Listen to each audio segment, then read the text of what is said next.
Welcome to Real Talk. I'm so excited today. We have Kerry Loiselle with us, one of our agents here at Sterling Real Estate Group.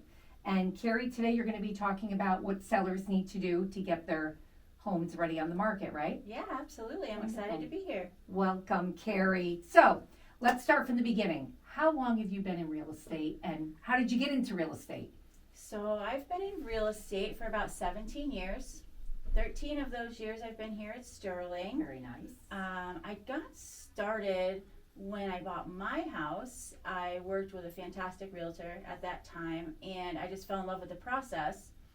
And when my position was eliminated at Blue Cross Blue Shield, because that's what I was doing at the time, Okay. I decided to get my license, and I said, this is the time, may as well get started. And you've been doing phenomenal, right? Trying to. Successfully year Absolutely. after year. You've been top new construction agent, top resale agent, top new construction and top resale agent in the same year. So that consistency. So you're killing it. I tell you that all the time. So I'm so excited to have you here today. Thank you. So let's start with, so we're talking about sellers getting their homes ready. What's the first thing that you talk about or bring up to a seller when they call and or you're at their house? Sure. So usually when we first meet, we walk through the home. I get a feel for the layout, things of what's going on, see what's all around. And then I'll sit down with them and say, your home is wonderful, great space, whatever the case may be. And then we'll go through, let's try to declutter this room or clean up this space, or have you thought about maybe planting some flowers out front for when we do pictures? You want to make sure it's nice and bright. We kind of go through that process. And so how do they react? Like, because some sellers have a lot of stuff, Absolutely. right? And now they have to go through the process of packing. And then there's some sellers who've already decluttered and now there's really nothing in the home. So how do you have those conversations? I'll usually ask them, do you have a place you can store things, albeit in the garage or the basement?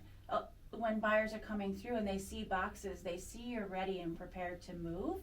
So it's not a deterrent for them. It's better for them to see the room and the space where they can put their items, Right. their pictures, their furniture, rather than seeing yours. But for those people who have already decluttered and they don't really have much, my conversation with them is a little different in the sense that I'll say to them, just make sure you put your mail away. You want to make sure you don't have any medications out. Right. You don't want anybody to see those kinds of things. But other than that, the house looks great. We just want to keep it nice and bright for pictures. Right. And we won't give away Sterling Real Estate's group trade secrets and what we do, Right. right? So we've always, our fantastic marketing department, works with you and the seller to make those spaces look great. Absolutely.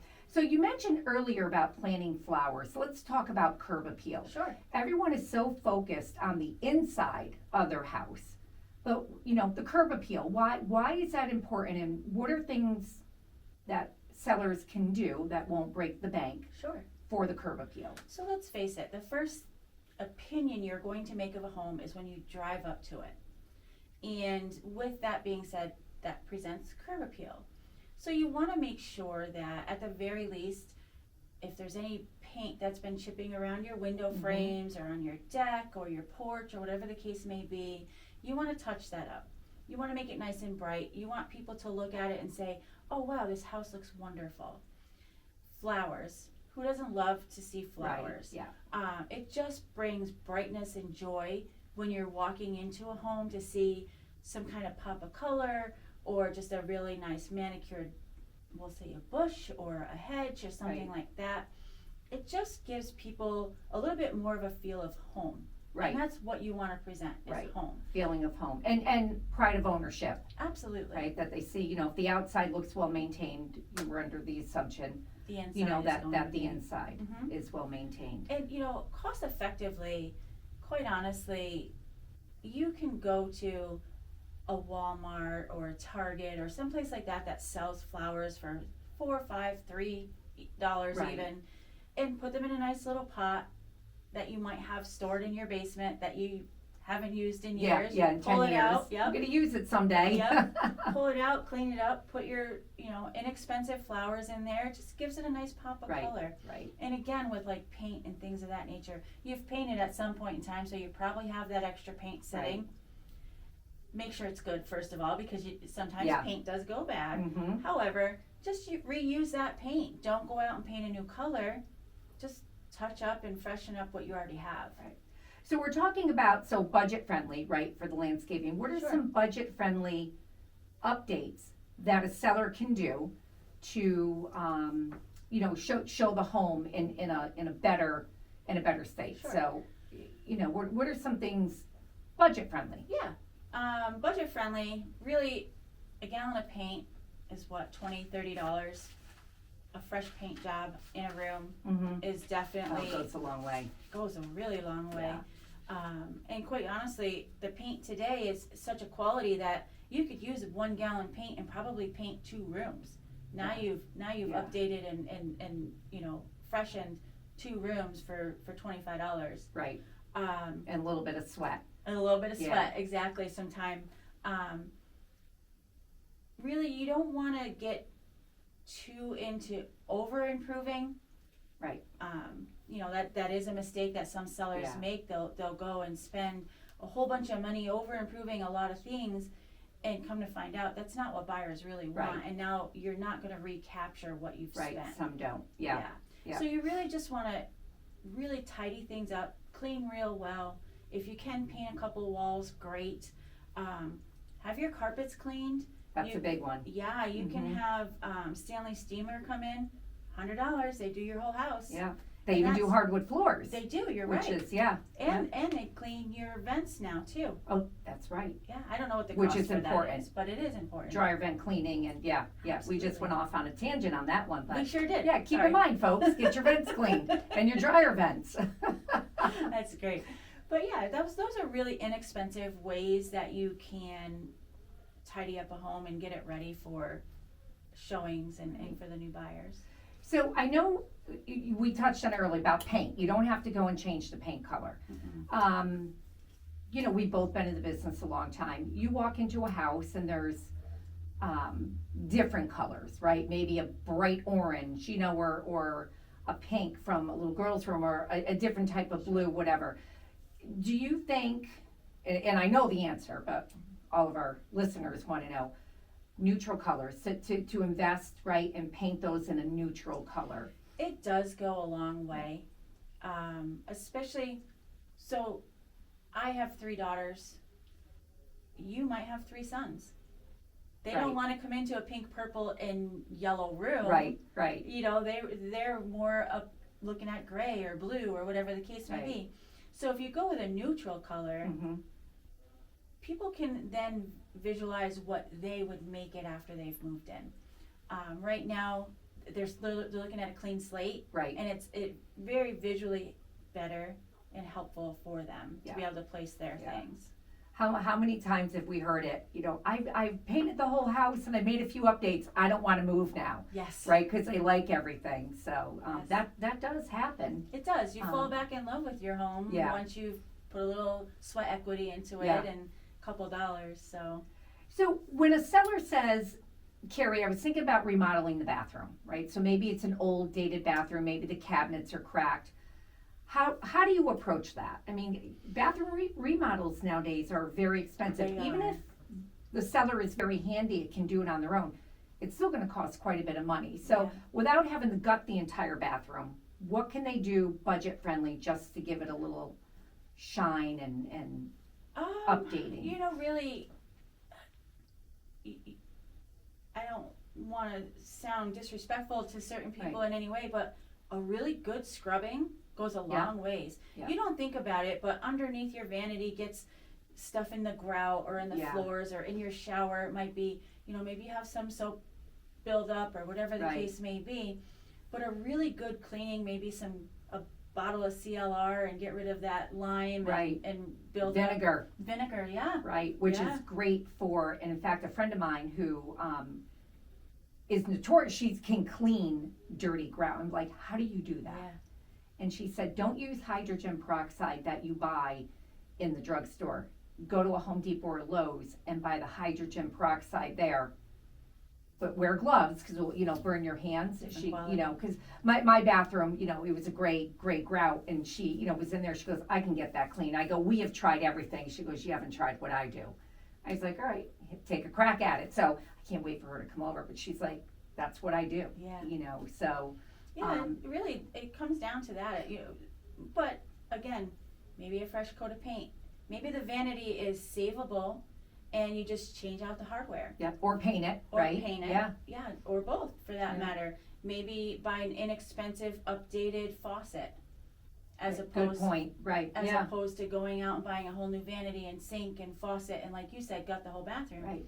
Little things can make something look so much different. Right. Now, if it comes down to a situation where the bathroom is in need of being gutted, regardless of how much you try to touch it up, there's always the opportunity of saying to a buyer, we'll offer credit at closing towards you doing that. Right. Because my taste and your taste are going to be entirely Exactly. different. Yeah. So there's always that opportunity Right. too. Or pricing the house, taking in Accordingly. consideration, right, that the Absolutely. bathroom may need some repair. Absolutely. We see that a lot. We see that We a sure lot. do. Yeah. You do. You see that in the comments all the time. Yeah. Priced according to Right. updates Right. needed. And even so, you do a lot of new construction. Yes. For obvious reasons, being one of our top new construction agents. And when you're building our, quick delivery homes, Yeah. right? So you're working with the designers and the builder and like, oh, let's do white, let's do this and that. And a buyer comes in and goes, I don't want a white kitchen. Yeah. Right? So you're kind of, the quick delivery is much different than a remodel, but it goes hand in hand. Sure. Particular buyer may not want a white, bathroom or kitchen, and so let them pick. Exactly. Yeah. Same with Yeah. carpet. Carpet need, rip it up. If there's hardwood, great. Get the hardwood finished. Mm-hmm. If not, leave it. Seller giving a credit at closing, or not, Yeah. or they don't. Right. All right. So we see. And yeah. again, like you said, you just price the house accordingly. Yeah. And in this market, it's great. Yeah. I mean, you everyone is pricing homes right, Mm-hmm. and then the buyers, they're paying for what they feel is worth, which right now in this market, knock on wood, is great for the sellers, a little Yeah. tough for the buyers, but I think things might turn here. You We'll never see. know. Yeah. How should getting your home? So now you've worked with the seller, Mm-hmm. right? You've determined a price. They've decluttered, they've depersonalized the whole bit. What is some advice that you give to them to get the home ready for photos, Matterports, whether it be virtual tour, drones? How do you approach that? Because there's a lot of work that goes into getting a home ready for photos. Absolutely. The biggest thing is making sure all of the clutter is gone. Right. Big. I'm not opposed to, and I do this with the photographer we work with. Mhm. I have a basket that I bring with me, and we're scooting things off of the counters and picking things up and putting it in the basket. Pictures get done, and then we're putting things You're back. putting everything back, yeah. I Throwing just- it in cabinets, Yep. taking pictures so you know where everything goes. Exactly. Especially if your seller's not there, Yeah. right? And you're meeting the photographer and you're, oh boy, where did that go? Where did that go? I Yeah. would always take pictures and put everything back. Yeah. We put a lot of work into getting the Yeah. pictures done, just as much as the seller does. But yeah, Right, but really, back to advice to the seller: just make sure your personal pictures are not out. right, You don't want to completely depersonalize the house because you want people to realize somebody lives there. Right. But you also don't want a whole wall of family pictures because people will tend to gravitate to the wall of pictures and see the pictures as opposed to seeing the house. right. Or there's, too much, again, looks like clutter. It looks like clutter, and they can't see their things there. Right. So it's really, making sure the windows are clean so that the natural Yeah. sunlight comes Mhm. in.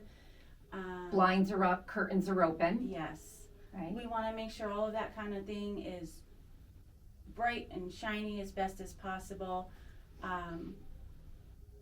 Make sure your ceiling fans are clean because Oh, yeah, we turn them off for pictures because it yeah, changes the light. right. So when it's stopped and you've got this bunch of things Dust. falling. Yeah, everyone forgets about the ceiling fan. Yes. You're like, oops, forgot about that, Yeah. which is important, right, when the house is gonna go on the market. Absolutely, and it does show in the picture if you don't do that. Really, it's really just little bits of it, little bits of things. Yeah, There's quite a few homes that I've gone into that there really isn't much advice to give because the They're sellers ready. are ready. yeah, You do definitely have your fair share of people who aren't and just need that advice and guidance. And again, let's get a bunch of boxes and we can start packing, and then it's already started for when you get an offer. You're not having stressed, that right, extra having the stress. pack, because sometimes people want a 30-day close. Right. I don't know if I could be ready in 30 days I know I unless I could not. started packing now, right? Your 3 dogs and toys, let alone, is gonna take quite a long Exactly. time Absolutely. to get that ready. What about, I'm on the fence, setting a dining room table or not setting it? So, it depends on the space. Yeah. I feel like a smaller dining room with an intimate setting is quaint. I think it's pretty. A bigger dining room with a big table with too many plates and too many things on it looks cluttered. Right. So I look at it according to the space. So yeah, that's really Yeah, kind so of. really depending on the space. So I'm gonna throw, not a curveball, because I know you'll be able to answer this. When you're selling a home during the holidays, Yes. some sellers are like, we don't wanna put up a tree. What do you tell them? Do you celebrate every year with a Christmas tree? If the answer is yes, then put your Christmas tree up. Yeah. I feel like it's welcoming. It again helps a buyer to feel at home, because they've got their Christmas tree up in their apartment right now, Right, and now they can see what it would look like in their home. Yeah. As Yeah. opposed to not having one and, okay, well, where would I put the Christmas Right. tree? and sellers are like, no one buys houses during the holidays. That's wrong. Exactly, right. If you have a buyer coming through your house in December, they're 100% serious. Absolutely. And what do you tell sellers, and we hear this all the time, I'm gonna wait till the spring, right? So my comment to that is your true serious buyers are coming to your house in the wintertime. They're coming to your house during the holidays. They're serious Mhm. because otherwise they'd be spending their time at home with Their where- family where and they're friends, right. they're not getting out of their car at 20 degrees to come see a house just to kick the You mean tires. like today? Yes, like today. Oh my Hello, goodness. spring. Oh my God. Too funny. Did you have snow? Uh-huh. Yeah. Woke up, I'm like, you gotta be kidding me. Yeah. 2 days in a row. Yeah, well, you live up there. Yeah, we I had mean, snow yesterday and today. Unreal. Yeah, It's gotta break at some point. I hope so. Yeah, I'm going back to Aruba. You wanna come? Yes. All right. All right. Let's go. I want you to think about that just for a minute, okay? Let's go. I'm ready. That's great. Yeah, so no, your real serious buyers are out there in the winter. Right.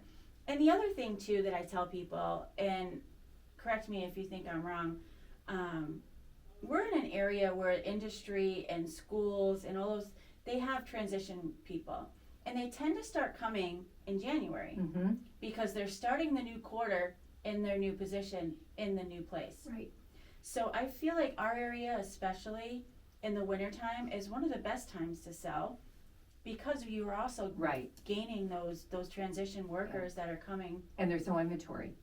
And there's no And we always say, real estate is local. So we Yes. can't be focused on what's happening in Florida or in the Carolinas No. or in California. Right. When people tend to throw market data at us, but when we, is that, a national data or is that our local data? Right. And they typically say national, and then when you start showing stats for our area, I think it's pretty eye-opening. So, Yeah. advice, to sellers and buyers. Yeah. All real estate is local. Just was it yesterday morning? I was looking. I think there's only 1,400 homes on the market for sale right now in the entire Capital District. In our whole In our MLS area. coverage, Yeah. which is, The Capital that's District. not a lot. It is not. Yeah, so when people say, I'm gonna wait for spring, don't. I Right. mean, buyers need homes now. Yeah, And our area is growing. it is you know. absolutely. So you have Amazon, right, coming Yes. in Amsterdam. Yeah. Global Their Foundries second is wave. getting ready, Mhm. to gear up. That may take a year or two, but they're think they're- recruiting people to come there and work now. Already, yeah. Yeah. I think they have like 2,000 people they're bringing in. Yeah, wow. Yeah, one of my inspectors actually works for Global Foundries. He does the inspections on the side, and he was saying, yeah, they're getting ready to really ramp up. Yeah, right, I know they've got, Brian, where he works, and, Yeah. on standby, so, that will be probably another 2,000 workers getting the plants ready in the clean rooms and everything, Exactly. so it's a lot of work. Our area is always busy, and that's one of the things, with our real estate market, when I'm explaining to to sellers, we are always pretty steady. Yeah. We have a We've downtime, been lucky, yeah. but we do have downtimes, but not like other states, not other areas. Yeah. Our downtime is, okay, well, I only signed 3 contracts this week as opposed to 7 or 10. Yeah. So, we're always busy. And it's great because you do stay steady. Right, And houses will always sell in our area. right. Because there's always buyers coming. I love when I was actively, listing and representing buyers, especially in that Saratoga market. They all think they're gonna put their homes in the market in August Right. for all the people that come They in. come for the track. I would tell you probably when I was doing this, August was my slowest time because Absolutely. they're here for the track. They're here, the track, the parties, the horse sales. That's all they're really focused on. Yeah. I remember having to do open houses on Tuesdays. They all went home. Anybody who lived here, the owners and trainers, and they all went home on Tuesday. Because that is a dark day. Yeah, and now they have 2 days off in a row. Yeah. So even more going home.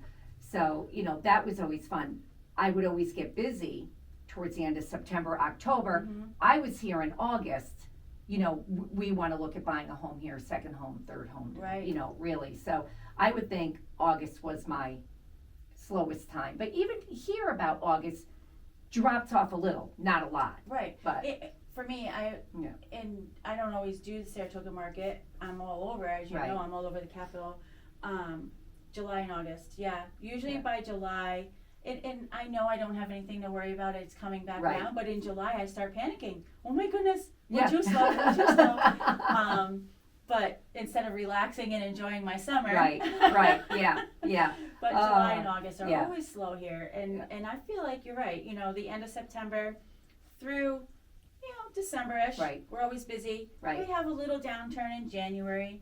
Not a lot. Yeah, usually between Christmas and New Year's and that week after, and then Yeah. you're like, And then all of a sudden- you're busy again. Yeah. Well, look at the memes that me and you send each other, right? Yeah. A real estate agent on vacation, what it looks like. You're in the phone. ocean with your laptop, the phone in your hand, Yes. right? Sitting in the pool, relaxing, right? Absolutely. Laptop, putting, and And that's the truth. That it is, 100% everyone the truth. thinks like, oh, I get to walk through pretty houses all day and, and I can set my own hours. Yeah, you sure can. You work 24/7. Yeah. 7 days a week. Yep. So, it's, and not complaining. We're in this business for a reason. We like doing it. Absolutely. We enjoy it. I love it.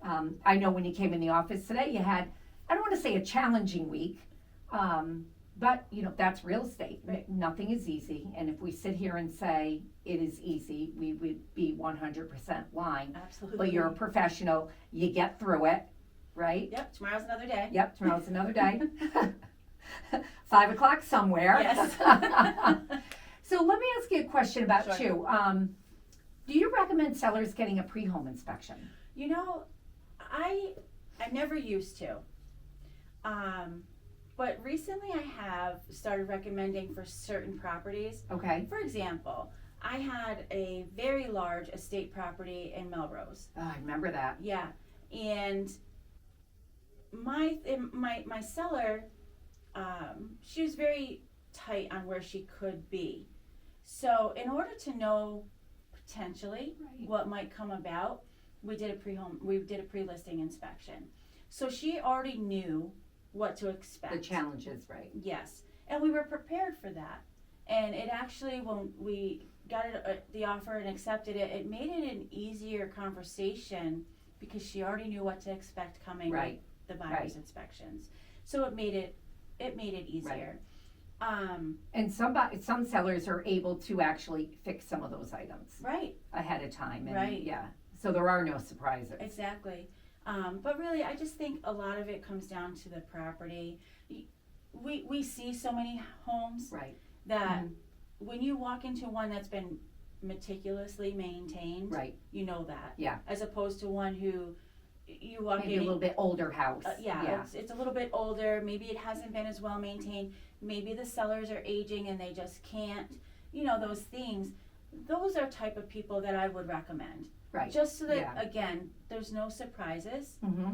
They know what's coming, and like to your point, they could potentially have some of those things resolved Right. prior to. Prior to. So it really comes down to the client and the property again.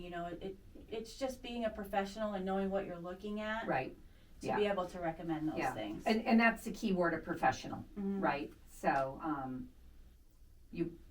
we're gonna leave that there, right? Yes. Septic inspection. I don't know about you, but when I used to, list, I would always tell you have a septic. When's the last time you had it pumped? Oh, When's the yes. last time you had someone look at it? Those are big ticket items, It right? is, and That's a that- pass or fail. It is. It's a pass or fail. There is Yeah. no in between, and that can be a really big ticket Right, item. right.